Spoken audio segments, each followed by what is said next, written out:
Hello, and welcome to the Serial Talker Podcast. I'm your host, Peter Von Gomm. In today's episode of the podcast, we're going to be talking about a horrific murder that took place on Christmas Eve of 2019. The headlines were shocking. Kevin Bacon murdered. Well, it turns out it is not the Kevin Bacon that we are all familiar with, the Hollywood actor. It was another Kevin Bacon in Michigan, living in a small town outside of Flint.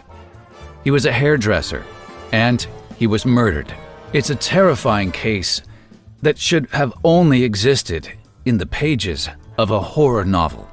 Months before the killing, two of Mark Latunski's Grindr dates had fled his basement bondage sessions in half-naked terror. One hopped a fence in the middle of an October night to call 911, telling officers of leather ankle straps and a chain used to restrain him. Then, a month later in November, another date bolted from Latunski's house wearing nothing but a leather kilt, telling authorities Latunski persuaded him to wear it for their kinky games. Officers arrived as Latunski was chasing the terrified man down the street. He told authorities that he just wanted his pricey $300 piece of clothing back. Sadly, both men declined to press charges against Latunski, stating that their sexual activities with him were consensual and that they had simply gotten creeped out by him and his twisted play. It would be Latunski's third and final act, 1 month later in December, on Christmas Eve, that would not only bring an end to his morbid psychopathic obsessions, but also to the end of another date's life and the beginning of a very, very twisted story. It was supposed to be a quick hookup. Meet the guy, have sex, return home. That's what Kevin Bacon told his best friend and roommate, Michelle Myers. At around 5 p.m. on December 24th, 2019, in Swartz Creek, Michigan, a suburb about 20 minutes southwest of Flint, Bacon, a 25-year-old hairdresser, headed out to meet a guy he met on Grindr, the dating and hookup app created predominantly for gay, bisexual, and transgender men. The plan was to meet at a dollar store near Bacon's home and then take the guy's car back to his place. When Bacon pulled into the parking lot, Mark Latunski was casually leaning against his car, texting on his phone. They exchanged pleasantries and started their date for the evening. Latunski had Bacon leave his phone and clothes behind in his car. He wouldn't need them for what they had planned. Latunski had prepared a selection of outfits for Bacon to wear in the car for the 30-minute drive to his Bennington Township home. Bacon picked out an outfit, stripped naked, and climbed into the back of Latunski's van. Then Latunski blindfolded him, put earmuffs and restraints on him, and covered him with a blanket. Role-playing and props were part of the hookup fantasy the two had agreed upon. And Latunski promised him it was safe, a promise he wouldn't keep. Bacon was upset. He was having family problems. After finishing work that afternoon at the salon across from his home, he met up with his sister and mom to do their hair. They mentioned that someone he wasn't crazy about seeing was coming for dinner, so he decided not to stick around, went home, and looked for a distraction. He went on Grindr. Myers and other of Bacon's friends say this wasn't abnormal behavior for Kevin. Like many young men, he often bragged to his friends about his casual relationships. But he also used sex to escape his problems. Among those problems, he hated being in the sleepy suburb town of Swartz Creek. Standing over 6 feet tall with a husky build, Bacon's flamboyant style stood out among the droves of suburbanites. He sometimes carried a purse, and he had an eye for designer clothes. Despite only being in his mid-20s, he was already sporting a receding hairline and would often dye it bright and flamboyant colors. For Bacon, 2019 had been a torturous year, but had started to turn it around.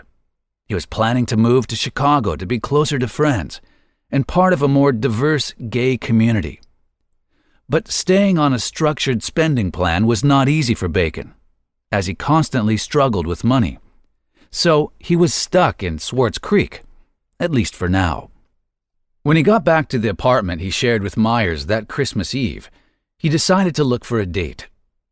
During his time scrolling on his phone, he and his roommate discussed her plans for the evening, a game night and some drinks at a friend's place.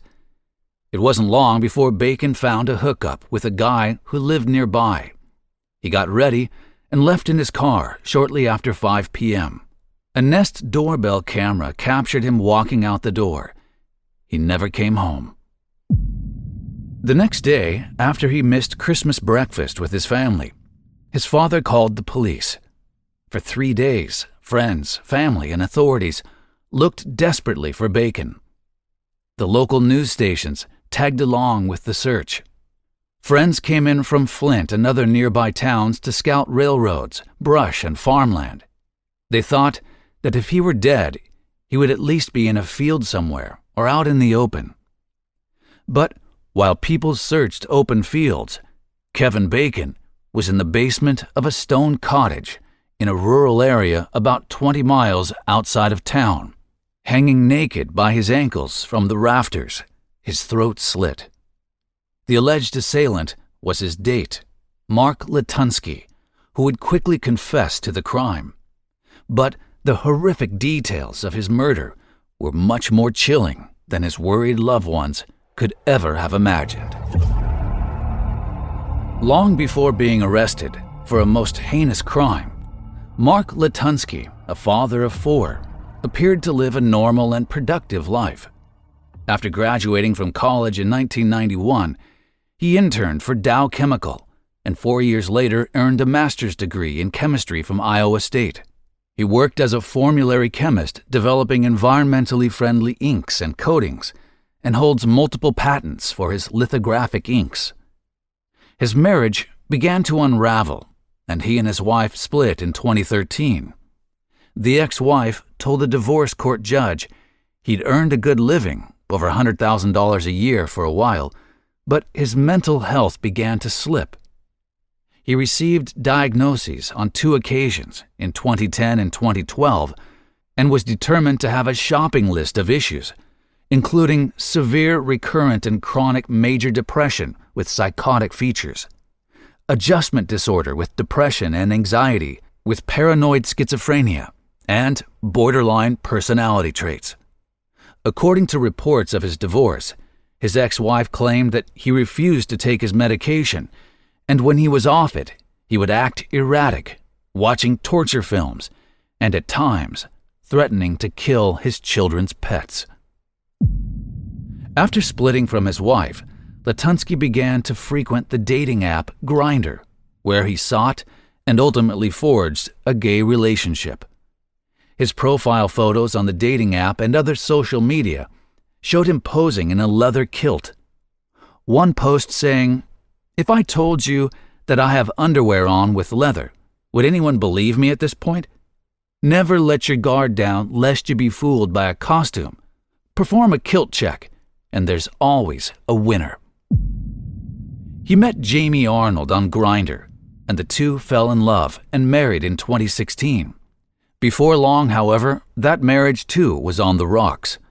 According to Arnold, at times he would go home to find someone else there, having sex with Latunski. Latunski tried to get him to join, but he refused.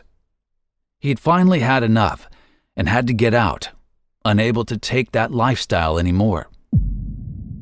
Like many suburban towns on the outskirts of tertiary cities, Swartz Creek is notable for its simplicity. People who live there often mention its small-town living, with proximity to a bigger city, Flint, Michigan, which is just a short drive away. Driving in, you pass through acres and acres of farmland. The city brims over with strip malls and country-styled restaurants. A dilapidated water tower along Miller Road, the city's main drag, bears the city's name and is worn from the decades of rain and snow. The Swartz Creek waterway edges along the city, landscaping the backyards of ranch homes set against long gravel driveways. Small duplexes with tiny manicured lawns become more prominent as it gets closer to the city's main center. A couple miles more, passing the dollar stores, dive bars, and strip malls, and you come to a large mall, the Genesee Commons, which housed the J.C. Penney, where Kevin Bacon had started as a receptionist, working his way up to hairstylist. The job was a calling to him.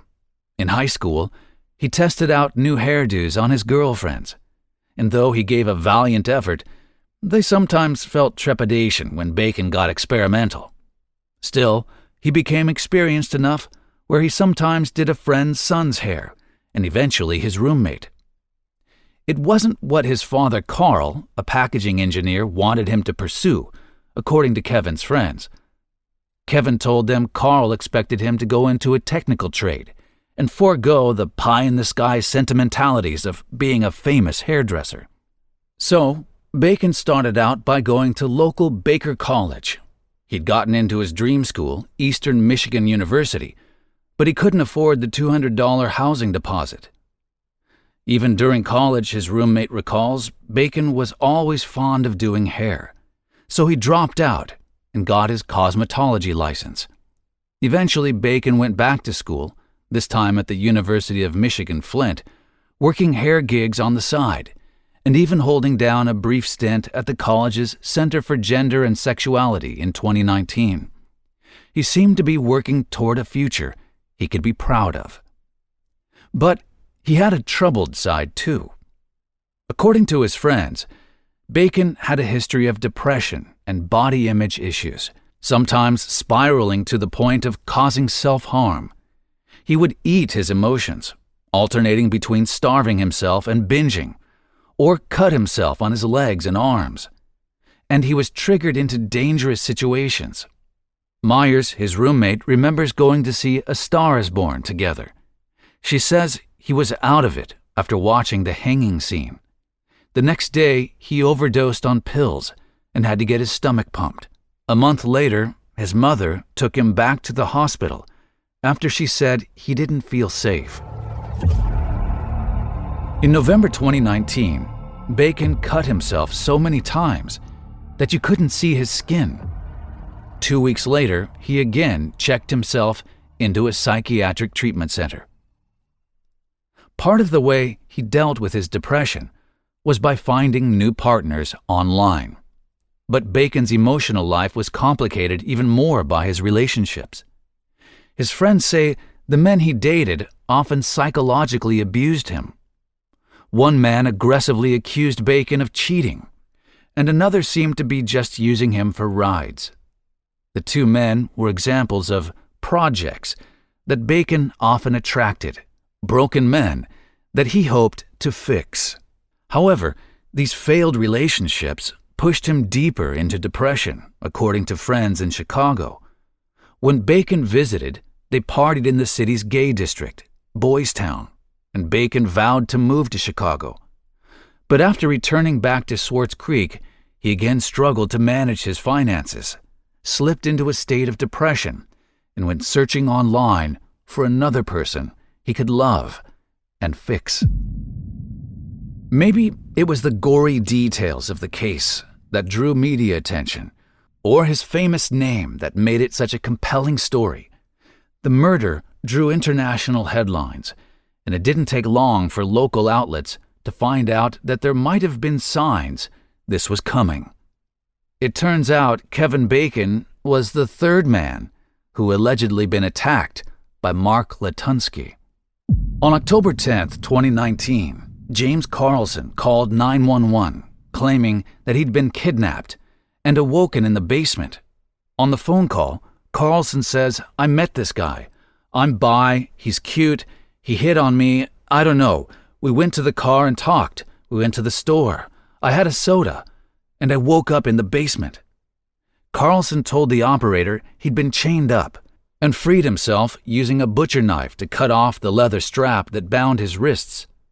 He escaped the house, butcher knife in hand, and stole his captor's car keys before running down Terrell Road, a 3-mile stretch that runs parallel to Interstate 69.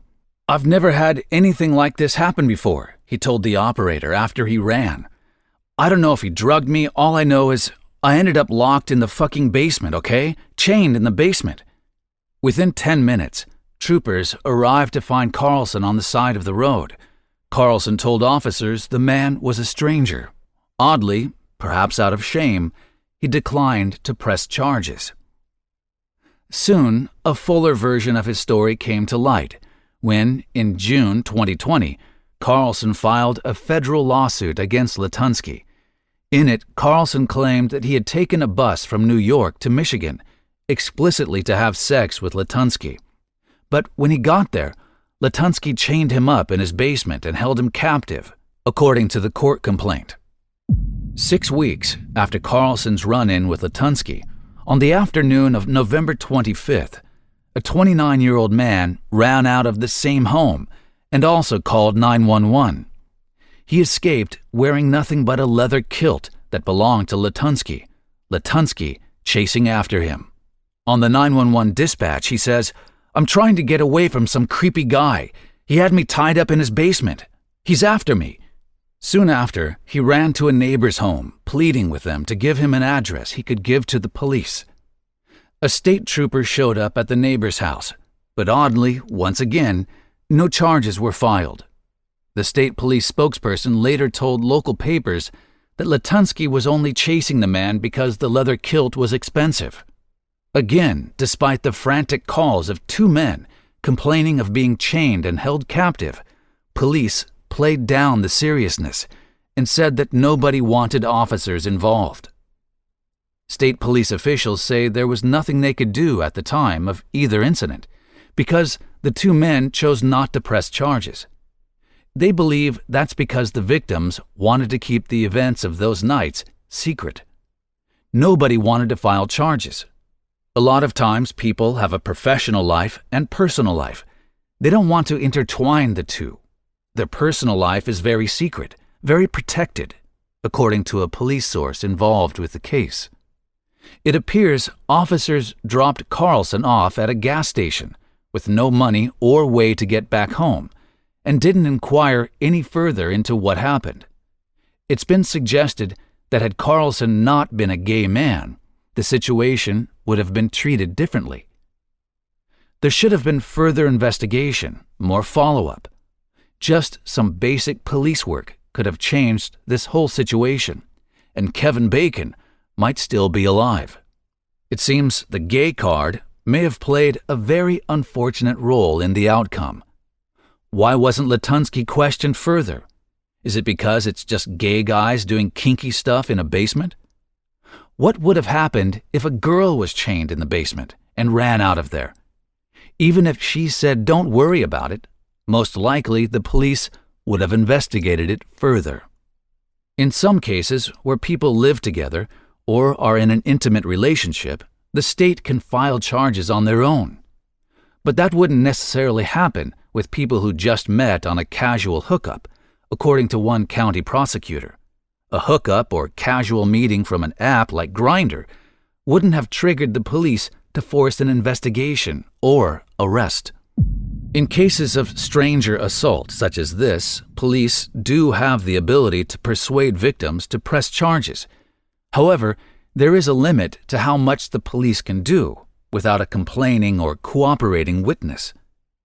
But even if police had launched an investigation, there are those who say that it may not have made a difference, because assault cases, especially those with reluctant witnesses, are difficult to prosecute and often result in little jail time. Michigan assault convictions can carry a maximum penalty of 10 years in prison, but without a witness's complaint, convictions become much less likely. There will always be the argument that if police had investigated the first 2 cases more thoroughly, then Kevin Bacon wouldn't be dead, which in itself makes a lot of problematic assumptions. If there had been an arrest, there would have been a prosecution, and if there had been a prosecution, there would have been a conviction, and if there had been a conviction, there would have been incarceration, and there would have been incarceration for enough time that he would not have interacted with the other men that he interacted with. But it's impossible to know what would have happened if Latunski had been arrested sooner. It was Christmas Eve, and when Latunski and Bacon arrived at Latunski's home, the role-playing continued, as did the sexual intimacy.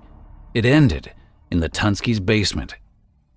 According to Latunski, Kevin Bacon had explained to him that he had been suicidal in the past, and the discussion began about how Latunski could help end Bacon's suffering and make his body disappear. After the two had sex in the basement, Latunski stabbed Kevin in the back of the neck at the hairline. To ensure he didn't feel any more pain, Latunski, using a mechanical device attached to the rafters in his basement, hoisted Bacon up by his ankles and slit his throat. Latunski later stated that Bacon asked him to use a sword to kill him, but Latunski told investigators that he used a knife instead, because he believed it would make Bacon's death painless. Strung up in Latunski's kill room, Bacon's blood drained onto the dirt under an open trap door, set up so the body fluids could fertilize the plants outside the house, according to investigators. Latunski then cooked and ate a part of Bacon's body, which I can't bear to repeat, apparently because he believed it was appropriate due to it being a new moon. Then, he carried out the rest of what Latunski claims was their agreement. As a result of ending Bacon's life, he was going to utilize his body for different things. It seems Latunski had detailed plans on how to fully utilize Bacon's body. He was to use bone meal to plant tulips, his intestines to grow chestnuts or peach pits, and he would use his muscles to make jerky. In a chilling addition to the already gruesome tale, just days after the arrest, the U.S. Postal Service intercepted a package bound for Latunski's address. Upon opening it, they discovered a food dehydrator, perfect for making jerky. As the search continued for Kevin, his car was finally discovered where he'd left it in the parking lot 3 days before. In it, his cell phone and clothes in a shopping bag. It didn't take long for authorities to work out who Kevin Bacon was with on Christmas Eve and where he most likely was. When Michigan State Police Detective Robert Viviano, along with 4 other officers, arrived at Latunski's home late at night on December 27th, Latunski answered the door, wearing a leather kilt. He didn't appear nervous and allowed authorities to search the house and property. Detective Viviano made his way downstairs into the basement and with his body bumped open a door to a hidden room. When he peeked around the corner, he saw the stuff of nightmares. Like something out of the most bone-chilling horror movie, Bacon's lifeless body was strung up like meat in a slaughterhouse. Viviano screamed, "Oh my God! Oh my God!" and staggered away from the horror show. He yelled out to another officer to arrest Latunski. Resigned to his fate, he was immediately handcuffed with no resistance and made no hesitation to begin confessing to the crime and all the gory details. After being read his rights, Latunski told them everything, including his detailed and gruesome plans for Bacon's corpse. He was charged with 2 felonies, homicide and mutilation of a dead body.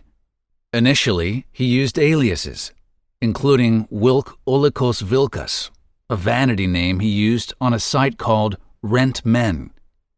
He later claimed he was really Edgar Thomas Hill from the Thomas clan of Wales, but he'd changed his name to Mark Latunski for his own protection. Suffice to say, he's a full-blown nutter. In a request for mental evaluation, his attorney cited a slip from reality. Just a slip? The defendant is so overwhelmingly fixated on a conspiracy theory involving multiple nations and involved in multiple trust accounts, he wrote in the request for a forensic evaluation. Initially, despite Latunski claiming that Bacon had asked him to end his life and that he'd slit his throat as part of that agreement, the evidence showed that Bacon had taken precautions to protect himself. Police recovered messages from Bacon's phone asking his date to confirm to him that he would be safe. Latunski's lawyer, Douglas Corwin, later tried to add a charge of assisted suicide to assert his claim, but the judge denied his request. In January 2020, Corwin entered an insanity plea for Latunski. That February, a judge ruled he was incapable of standing trial. But later in October, the court reversed the decision, saying he was able to start trial proceedings. As of August 2021, his trial has yet to start. He faces, unsurprisingly and thankfully, life in prison. Since Bacon's killing, there have been at least 2 other known cases where men died after meeting other men on hookup apps, including one in Berlin, where a teacher allegedly cannibalized his date after meeting him on Grindr. To preserve his memory, 1 year after they lost him, family and friends went to Flint Rock and painted a mural in tribute to Kevin Bacon. They painted a colorful rainbow and a portrait of Bacon with his trademark purple hair. Well, that was certainly a heavy story. Hey, play it safe out there, folks. I'm no expert on the 21st century dating scene, but common sense plays a role here. And I know it's probably pretty exciting to have a quick hookup, like on Grindr or Tinder, but you gotta be safe. Meet in public, be in control of your transportation, tell people who you're going out with. Be safe. Thank you for listening to the Serial Talker podcast. It's my pleasure to bring you these podcasts on a weekly basis. If you like these kinds of podcasts, by all means, subscribe to the channel. If you'd like to help support the costs of hosting this podcast, you could always buy me a cup of coffee. Those details are in the description. Also, if you have a compelling true story that you would like me to consider reading, please send me an email. That information is also in the description. And why not share the Serial Talker podcast? If you think a friend or two would like the podcast, please send it on. Thank you so much, and we'll be seeing you again next week. Ciao for now.